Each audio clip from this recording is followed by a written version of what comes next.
When you really stop and think about it, our whole story is just incredible.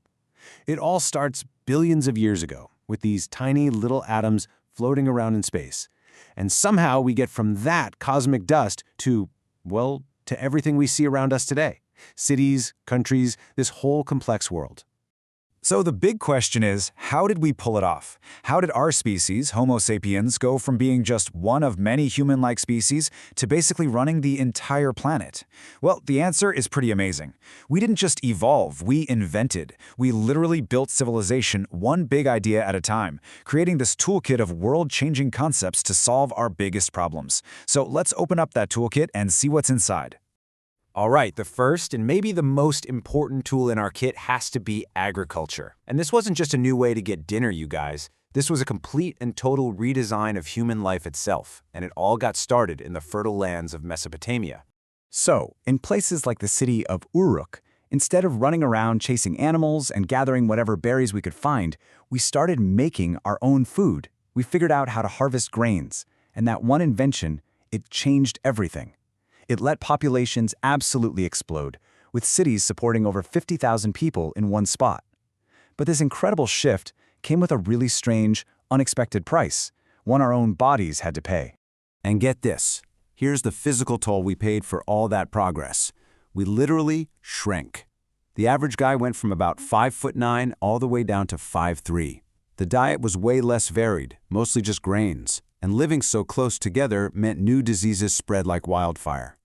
We basically traded the body of a hunter-gatherer, what you could honestly call a super athlete, for the life of a smaller, settled farmer. Okay, so you've got thousands of people packed together in cities now. That creates a brand new problem, right? Chaos. Absolute chaos. To manage these new, dense societies, we needed an operating system, a shared set of rules and beliefs to keep the whole thing from just falling apart. One of the first solutions came from the Babylonian king Hammurabi. His famous code was a list of 282 brutally clear laws, all carved right into stone for everyone to see. It definitely brought order, but it was an order built on some pretty stark inequality. For instance, Law 199 said if you destroyed a slave's eye, you just had to pay half his price.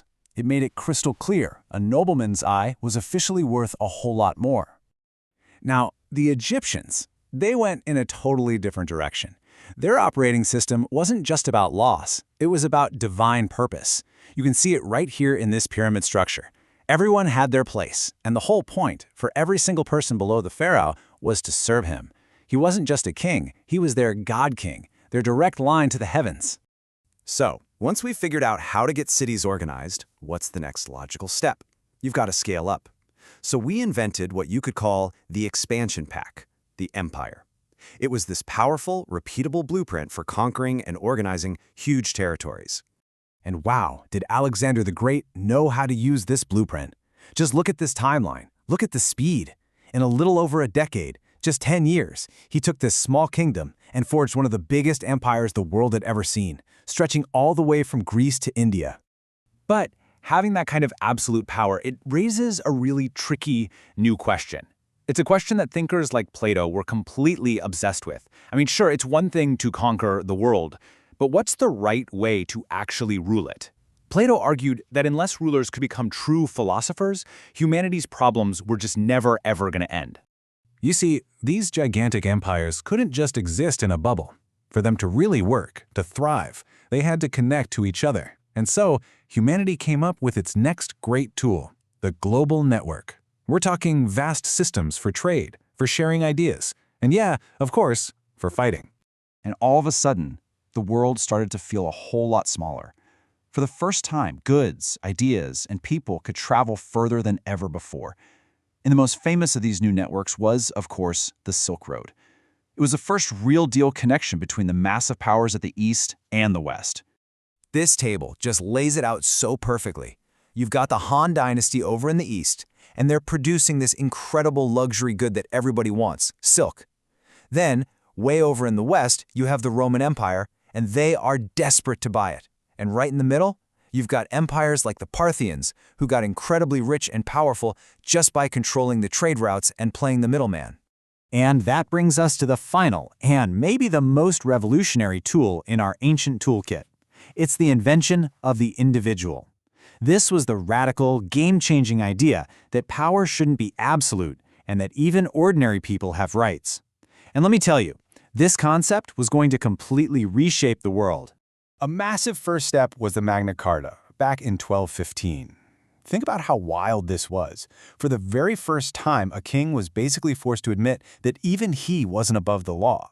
This single act introduced these foundational ideas like due process, and it laid the groundwork for our whole modern concept of individual rights. But, even as these amazing new ideas about individual freedom were starting to emerge, the old, harsh realities of power didn't just disappear. Centuries later, the political thinker Machiavelli, he just laid it out with chilling honesty. He basically argued that for any ruler, fear is a way more reliable tool than love. And that was a brutal observation, but it pretty much captured how so much of the civilization we've been talking about was actually built, on control and on the dread of punishment. So there you have it. That's our ancient toolkit. We invented farming to feed ourselves, we invented laws to organize ourselves, empires to scale ourselves, and eventually, this ideal of individual rights to protect ourselves from all that power. These were the inventions that built our world. And that leads us to the biggest question of all. What are we going to invent next?